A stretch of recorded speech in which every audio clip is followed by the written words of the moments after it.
नमस्कार। अध्ययन अड्डा यूट्यूब चैनल पर एक बार फिर से आप सभी लोगों का बहुत बहुत स्वागत है। आशा करता हूँ आप सभी अच्छे होंगे, स्वस्थ होंगे और आपकी तैयारी भी बहुत अच्छी चल रही होगी। आज का वीडियो बहुत छोटा सा वीडियो है, छोटा सा सेशन है और इस सेशन में हम प्रमुख रूप से बात करेंगे जो पौधे होते हैं या जो फसलें होती हैं उनको कौन कौन से प्रमुख न्यूट्रिशंस की ज़रूरत होती है, कौन कौन से प्रमुख पोषक तत्वों की ज़रूरत होती है।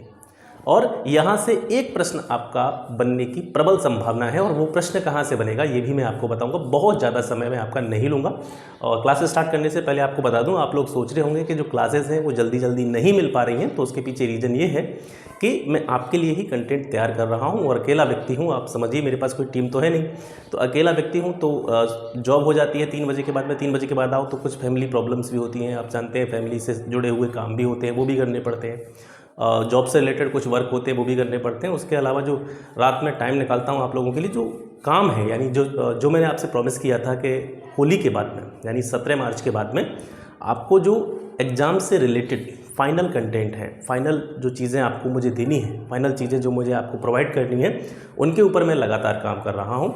और मैं आपको बिल्कुल भी भ्रमित नहीं कर रहा हूँ, आप बिल्कुल भी चिंतित ना हो। जो मैंने आपसे कहा है, ये मैं ऑन रिकॉर्ड बोल रहा हूँ ये चीज़ें, तो जो मैंने आपसे कहा है तो मैं आपको धोखे में क्यों रखूँगा। ठीक है, मैं आपसे कुछ ले नहीं रहा हूँ या कोई भी ऐसी चीज़ नहीं है, मुझे किसी प्रकार का स्वार्थ हो आपसे, तो किसी तरह से ये आप दिमाग में न लाएं कि मैं आपको भ्रमित कर रहा हूँ या किसी भी तरह से चीज़ें आपको गलत नहीं मिलेंगी। सही चीज़ों के ऊपर काम कर रहा हूँ और जल्दी में चीज़ें देना बिल्कुल भी गलत होता है। चीज़ों के ऊपर बहुत अच्छी तरीके से सोच समझ करके लिखना ही जो है अच्छा रहता है, ताकि वो चीज़ किसी के काम आ सके।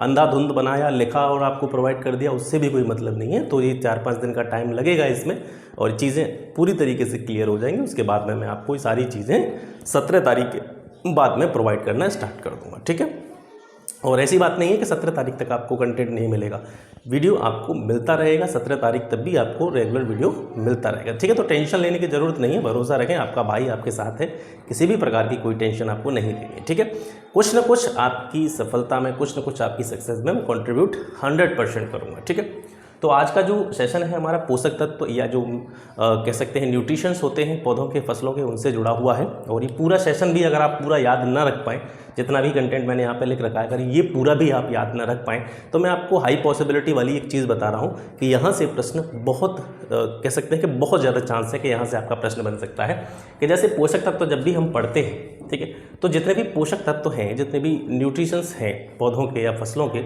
उनको मुख्य रूप से 3 भागों में हम बांटते हैं। ठीक है, मुख्य पोषक तत्व, गौण पोषक तत्व और सूक्ष्म पोषक तत्व। ठीक है, मुख्य, गौण और सूक्ष्म, इन 3 भागों में हम पोषक तत्वों को बांटते हैं। एक प्रश्न यहाँ से यही पूछा जा सकता है कि पौधों को या फसलों को प्रमुख रूप से कितने पोषक तत्वों की आवश्यकता होती है, तो इसका आंसर आप 16 लिखेंगे। ठीक है, ये पूछा गया है प्रश्न पिछले कई एग्जाम्स में। तो प्रमुख रूप से 16 पोषक तत्वों की आवश्यकता होती है, पहला क्वेश्चन। दूसरा क्वेश्चन है कि जो पोषक तत्व हैं उनको कितने भागों में बांटा जाता है। ठीक है, पोषक तत्वों को कितने भागों में बांटा जाता है, तो 3 भागों में उनको बांटा जाता है, मुख्य पोषक तत्व, गौण पोषक तत्व और सूक्ष्म पोषक तत्व। ये दूसरा प्रश्न है आपका। तीसरा प्रश्न किस तरीके से बनेगा, और आप जैसे, आप जरूरी नहीं है आपके लेखपाल परीक्षा की तैयारी कर रहे हैं, आप दूसरी एग्जाम्स की भी तैयारी कर रहे होंगे और आप लगातार जैसे कह सकते हैं कि मॉक भी देते होंगे, कहीं पे प्रैक्टिस सेट भी सॉल्व करते होंगे घर पे, तो आपने देखा होगा इस तरीके के प्रश्न कैसे कि जैसे आप सूक्ष्म वाले में देखिए, यहाँ पे लिखा हुआ है जैसे लोहा, ठीक है, फेरम, जिंक हो गया, कॉपर हो गया, मैंगनीज हो गया, मोलिब्डेनम हो गया, बोरोन हो गया, क्लोरीन हो गया, कोबाल्ट हो गया। ये जो पोषक तत्व हैं, ये कैसे पोषक तत्व हैं? सूक्ष्म पोषक तत्व हैं। और सूक्ष्म पोषक तत्व का मतलब क्या होता है कि जिनको पौधों को जिनकी बहुत कम मात्रा में आवश्यकता होती है, ठीक है, बहुत सूक्ष्म मात्रा में जिनकी ज़रूरत पौधों को होती है, वो सूक्ष्म पोषक तत्व होते हैं। तो सपोज कीजिए इनमें से किसी का भी नाम आपको दे दिया, जैसे मान लीजिए आपको मोलिब्डेनम का नाम दे दिया, और मोलिब्डेनम ही क्यों कह रहा हूँ, क्योंकि ये पूछा गया है, मोलिब्डेनम हो गया, बोरोन हो गया, ठीक है, ये पूछे गए हैं कई बार। तो मोलिब्डेनम का नाम आपको दे दिया और आपको ऑप्शन दे दिया कि निम्नलिखित में से मोलिब्डेनम जो है वो किस प्रकार का पोषक तत्व है, सूक्ष्म पोषक तत्व है, गौण पोषक तत्व है या आपका मुख्य पोषक तत्व है। ठीक है, तो इस तरीके से प्रश्न यहाँ से बन सकते हैं। तो ये जो पहला सेक्शन आपको नजर आ रहा है, इतना, ठीक है, पोषक तत्वों की मात्रा संख्या जो है 16, कितने भागों में बांटते हैं, 3 भागों में, और किस किस भाग में कौन कौन से न्यूट्रिशन आते हैं, कौन कौन से पोषक तत्व आते हैं, ये प्रमुख रूप से आपको याद रखना है। जैसे मुख्य पोषक तत्व, ये प्रश्न भी पूछा गया है, आप चेक कीजिए। मुख्य पोषक तत्व कौन कौन से होते हैं? नाइट्रोजन, फास्फोरस और पोटेशियम। ठीक है, NPK। अब इसमें आप ये मत सोचना कि मैं आपको NPK रेशियो क्यों नहीं बता रहा हूँ। देखिए, अगर यहाँ पे मैं NPK रेशियो की तरह बात करने लग जाऊँगा तो मैं कहीं ना कहीं अपना जो मुद्दा है उससे भटक जाऊँगा। NPK के बारे में जब हम बात करेंगे, जब हम उर्वरक वाला सेक्शन पढ़ेंगे, एक वीडियो में आपको फर्टिलाइजर से रिलेटेड दूंगा, उर्वरक, सभी प्रकार के उर्वरक कितने प्रकार के होते हैं, कहाँ कहाँ कौन सा उर्वरक यूज किया जाता है, किस उर्वरक में NPK रेशियो कितना होता है, फसलों के लिए NPK कितना होता है, तो उसमें मैं आपको NPK वाला जो पूरा कह सकते हैं सिनेरियो है वो क्लियर कर दूंगा। ठीक है, तो यहाँ से आप याद रखेंगे मुख्य रूप से कि मुख्य पोषक तत्व नाइट्रोजन, पोटेशियम और आपका फॉस्फोरस। गौण पोषक तत्व में आते हैं कैल्शियम, मैग्नीशियम, सल्फर यानी गंधक, और सूक्ष्म पोषक तत्व में आते हैं आपका लोहा, zinc, copper, manganese, molybdenum, boron, chlorine और आपका कोबाल्ट। ठीक है, तो ये मुख्य गौण सूक्ष्म, मुख्य रूप से मैं आपको बता रहा हूँ, ये आप याद भी न कर पाएँ, ये पूरा जो आपको लिखा देखा है यहाँ पे, ये आप पूरा याद भी न कर पाए तो भी कोई परेशानी की बात नहीं है। यहाँ से अगर प्रश्न बना इस टॉपिक से तो 100% इस जगह से बन जाएगा, इसके अंदर भी जाने की जरूरत नहीं, लेकिन क्योंकि हम पढ़ रहे हैं किसी टॉपिक को तो सब चीज़ों के बारे में जानना जरूरी है। ठीक है, और ज़रूरी नहीं कि ये चीज़ें आपके, जैसे मान लो आपका लेखपाल का एग्जाम हो गया उसके बाद में ये काम ही नहीं आए, ऐसा तो हो नहीं सकता, कभी ना कभी तो काम आएंगी। अगर ये चीज़ें आपको पता होंगी तो किसी न किसी एग्जाम में पूछ लिया जाता है। ठीक है, इसमें से भी प्रश्न कहाँ से बनेगा वो भी मैं आपको बता दूंगा। तो यहाँ देखते हैं, सबसे पहले पोषक तत्व होते हैं, 3 तरह के होते हैं, 3 भागों में इनको बांटा जाता है, मुख्य, गौण, सूक्ष्म।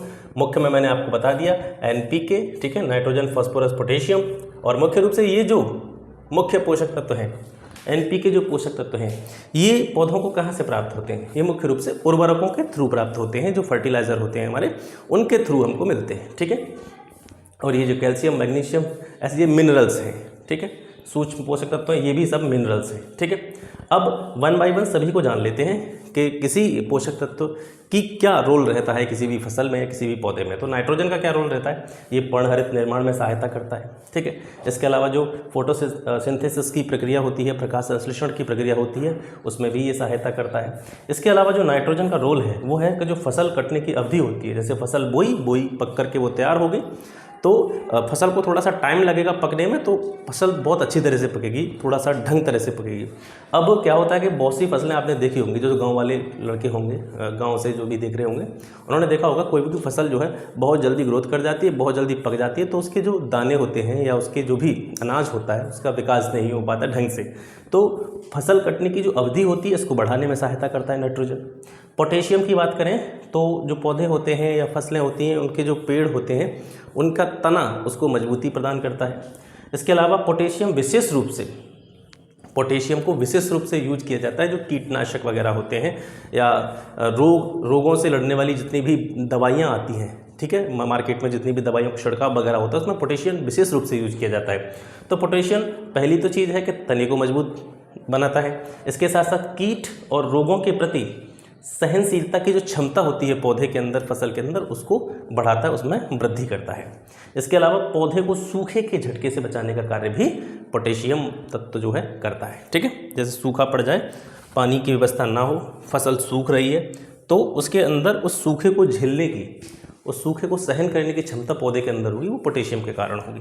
ठीक है, इसके बाद में फास्फोरस आता है, ये जड़ों के विकास में प्रमुख रूप से उत्तरदायी है। ठीक है, और जो दलहनी फसलें होती हैं, यानी दालों वाली जो फसलें होती हैं, जितनी भी दलहनी फसलें होती हैं, उनमें गांठ का निर्माण या ग्रंथि इनको कहते हैं, ग्रंथियों के निर्माण में, और जो दाने होते हैं फसल के, जैसे कोई भी दलहनी फसल है, फसल में जो दाने होते हैं उनकी संख्या में वृद्धि यानी प्रोडक्शन में वृद्धि करने का जो है कार्य करता है फास्फोरस। कैल्शियम का कार्य क्या है, ये दलहनी फसलों में, जैसे आप जानते हैं दलहनी जो फसलें होती हैं या जो दालें होती हैं, प्रोटीन का सबसे अच्छा स्रोत होती हैं। ठीक है, एक सबसे बड़ी अच्छी सोर्सेज होती हैं किसकी, प्रोटीन की। तो वो दालों में जो प्रोटीन होता है वो प्रोटीन फॉर्म करने में, प्रोटीन निर्माण करने में कैल्शियम का सबसे ज़्यादा योगदान होता है।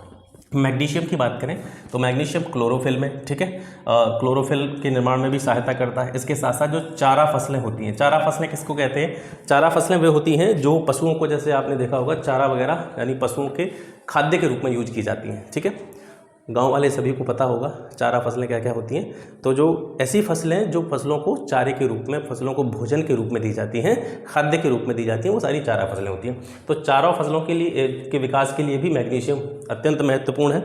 और क्योंकि आपने देखा होगा मैग्नीशियम क्लोरोफिल के निर्माण में सहायक है, तो जो चारा फसलें होती हैं, जितनी भी चारा फसलें होती हैं, जनरली सब हरे रंग की होती हैं। ठीक है, पशुओं का जो चारा खिलाया जाता है वो जनरली हरे रंग का होता है, और हरे रंग की जो पत्तियाँ होती हैं उनमें जो है क्लोरोफिल की उपस्थिति होती है। गंधक या सल्फर ये प्रोटीन के निर्माण में भी सहायक है। इसके साथ साथ जो तिलहन फसलें होती हैं, तिलहन फसलें जो तेल हम यूज करते हैं, खाद्य तेल, जैसे मूंगफली हो गई, ये भी तिलहन फसल है।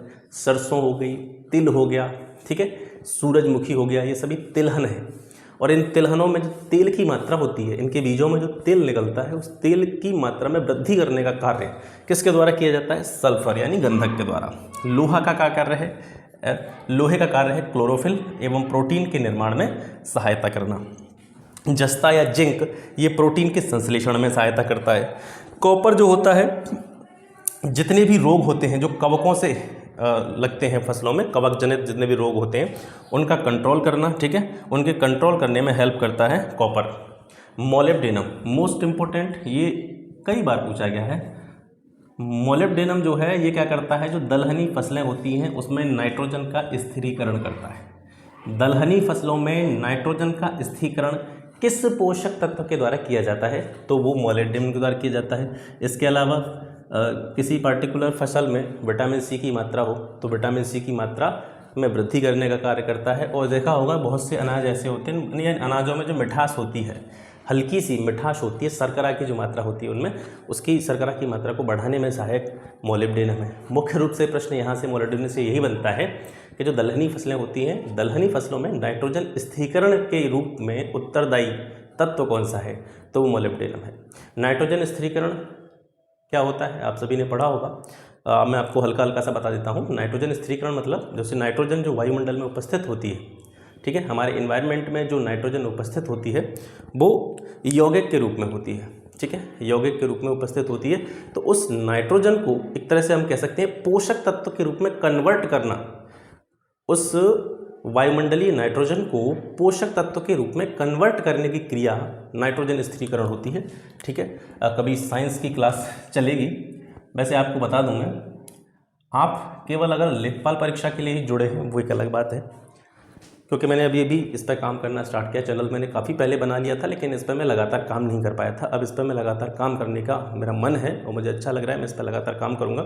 तो अगर आप लेखपाल परीक्षा के अलावा भी किसी अन्य परीक्षा की तैयारी कर रहे हैं या आगे कंपटीशन देना चाहते हैं, गवर्नमेंट जॉब लेना चाहते हैं, तो इस चैनल से जुड़े रहें, क्योंकि यहाँ से मैं आपको सबसे पहली चीज़ तो बता दूँ कि आपसे कुछ लूँगा नहीं, ठीक है, न आज न कल न कभी भी। मतलब यहाँ से ऐसा कोई दिन नहीं आएगा कि जिस दिन में मेरे मुंह से यहाँ से ये निकले कि आप मेरे लिए ये करिए। कोई भी चीज़ मुझे आपसे चाहिए नहीं, ठीक है। इससे क्या होता है, देखो मेरी भी नॉलेज इंप्रूव होती है, मुझे भी कुछ ना कुछ सीखने को मिलता है। टीचर को हमेशा लर्नर होना चाहिए, ठीक है। टीचर को टीचर नहीं होना चाहिए, अकॉर्डिंग टू मी। टीचर को हमेशा क्या होना चाहिए? लर्नर होना चाहिए, सीखते रहना चाहिए। और हर आदमी को लर्नर होना चाहिए। Be a good learner. जितना आप लर्नर बनोगे, सीखने वाले बनोगे, कहीं ना कहीं आपके व्यक्तित्व के विकास में भी ये सहायक होता है। नॉलेज इंप्रूवमेंट होती है इससे, मतलब बहुत कुछ इससे मिलता है। और मुझे तो एक खुशी मिलती है। देखो मेरा पैशन है, मुझे मज़ा आता है काम करने में। रात को 3 बजे जग के, 2 बजे जग के, 1 बजे जग के, जब मन आ जाए, जब नींद खुल जाए तभी लिखने बैठ जाता हूँ, जब मन आ जाए तभी वीडियो बनाने बैठ जाता हूँ, ठीक है। तो ऐसी कोई दिक्कत नहीं, मुझे अच्छा लगता है।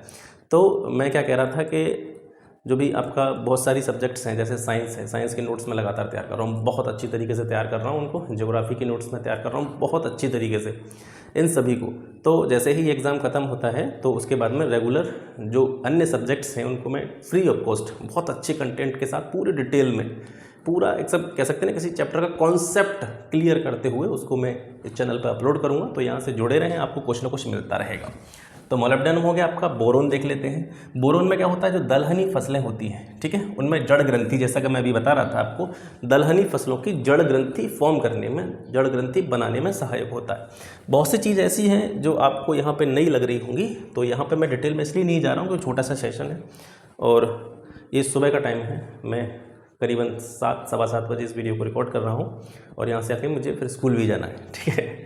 तो बोरोन जो होता है दलहनी फसलों की जड़ ग्रंथि में सहायक होता है। इसके अलावा जो पोटेशियम होता है, कैल्शियम होता है, इनका जो रेशियो होता है फसलों में पोषक तत्वों के रूप में, पोटेशियम कैल्शियम का जो रेशियो होता है, अनुपात होता है, उसको बिल्कुल बैलेंस करने में सहायक होता है, कंट्रोल करने में सहायक होता है बोरोन। मैंगनीज क्या कार्य करता है, जो क्लोरोफिल होता है, और इसके अलावा जो कार्बोहाइड्रेट होता है, इनके सहायक के रूप में मैंगनीज पोषक तत्व कार्य करता है। क्लोरीन ये ऊतकों के डिहाइड्रेशन में सहायक है, ठीक है।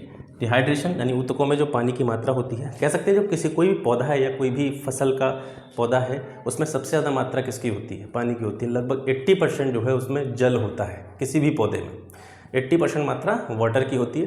बाकी 20% में जितने भी पोषक तत्व हमने पढ़े वो पोषक तत्व उसमें बाकी का सहायता करते हैं। तो क्लोरीन जो होता है ऊतकों के डिहाइड्रेशन में सहायक होता है। पौधों में जो पानी की मात्रा होती है वो अगर सूख जाए किसी तरीके से तो उसको नियमित करने का कार्य करता है क्लोरीन। और कोबाल्ट क्या कार्य करता है, ये भी नाइट्रोजन स्थिरीकरण के लिए उत्तरदायी है। आप कन्फ्यूज मत होना, मोलिब्डेनम और उसमें कोबाल्ट में अगर वहाँ पूछा जाए मोलिब्डेनम को तो दलहनी फसलों में नाइट्रोजन स्थिरीकरण के लिए मोलिब्डेनम, नॉर्मल क्वेश्चन पूछा जाए तो नाइट्रोजन स्थिरीकरण, ठीक है, यानी कोबाल्ट आ जाएगा। और अगर दोनों दे जाए, कभी ऐसा बहुत रेयर केस में होता है कि कभी भी ऐसे दो कन्फ्यूजन वाले क्वेश्चन दे दे और दे देता है तो वहाँ पर कॉमन नंबर मिलने की आशंका रहती है, ठीक है। तो कोबाल्ट जो है ये नाइट्रोजन स्थिरीकरण में सहायक है। इसके अलावा विटामिन B12, ठीक है, फॉर्म करने में भी ये हेल्प करता है कोबाल्ट जो है। तो ये हो गया आज का सेशन जिसमें हमने पोषक तत्वों के बारे में पढ़ा। आशा करता हूँ क्लास आपको पसंद आई होगी। जो चीज़ें मैंने आपको बताई उनको याद रखें। मुख्य रूप से अगर प्रश्न बनेगा इस पूरे टॉपिक से तो यहाँ से बन जाएगा, ठीक है। एक दो वीडियो और आनी है इस पर, जैसे एक फसल रोग वाली मैंने नहीं कहा, ये फसलों से जुड़े हुए जो भी रोग हैं और किस किस चीज़ की वजह से वो पार्टिकुलर कोई भी रोग होता है उसके बारे में एक वीडियो बनाएंगे।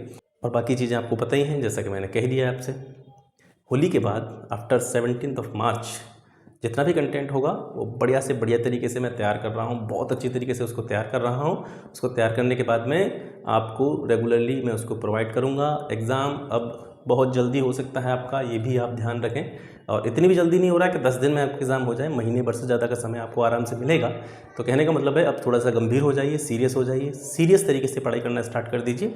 और जो भी ज़रूरी चीज़ें होंगी मैं आपको समय समय पर अपडेट करता रहूँगा, किस तरीके से क्या करना है। एक वीडियो बनाऊँगा मैं आज हो सकता है आज शाम को दूँ आपको या सुबह को दूँ। वो किसी एजुकेशनल पर्पज़ से नहीं होगा कि मैं कोई भी आप कोई टॉपिक पढ़ाऊँगा या वो नहीं, आपको बहुत ज़रूरी इन्फॉर्मेशन देनी है, मुझे आपसे बात करनी है थोड़ी सी। तो उस संबंध में या तो आज शाम को वो वीडियो मैं आपको प्रोवाइड करूँगा, नहीं तो कल सुबह, ठीक है। बाकी अपनी पढ़ाई बहुत अच्छी तरीके से करते रहें, जुड़े रहें इस चैनल के साथ में। और जो भी नीडी लोग हैं उनको शेयर करें इसको और उनके पास ज़्यादा से ज़्यादा पहुँचाएँ इसको, ताकि इस एग्ज़ाम को देने के बाद में आई होप कि बहुत सारे लोग इसमें निकल जाएंगे। और नहीं भी निकल पाएँ, अनफॉर्चुनेटली कुछ ऐसा हो जाता है कि आप एग्ज़ाम क्लियर नहीं कर पाते हैं। वैसे मैं दिल से ये प्रार्थना करता हूँ कि आप में से ज़्यादातर लोग इस एग्ज़ाम को क्रैक करें।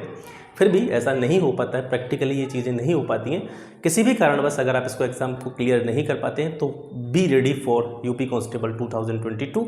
उसके लिए 100%, क्योंकि अभी से मैंने उसके लिए काम करना स्टार्ट कर दिया, कमर अभी से कस ली है। क्योंकि लेखपाल के लिए हम थोड़ा सा लेट जागे, कह सकते हैं कि लेट थोड़ा स्टार्ट करा। पुलिस के लिए हम थोड़ा सा जल्दी स्टार्ट कर रहे हैं। अभी से मैंने काम करना स्टार्ट कर दिया। नोट्स अभी आपके जो है तैयार कर रहा हूँ, क्या क्या मुझे किस तरीके से पढ़ाना है। और सबसे बड़ी बात चीज़ है कि मैंने 2 बार जॉब किया है पुलिस में, तो इसका थोड़ा बहुत अनुभव शायद आपको मिल जाएगा। तो ठीक है, फिर मिलते हैं आपसे नेक्स्ट वीडियो में। तब तक के लिए नमस्कार, जय हिंद।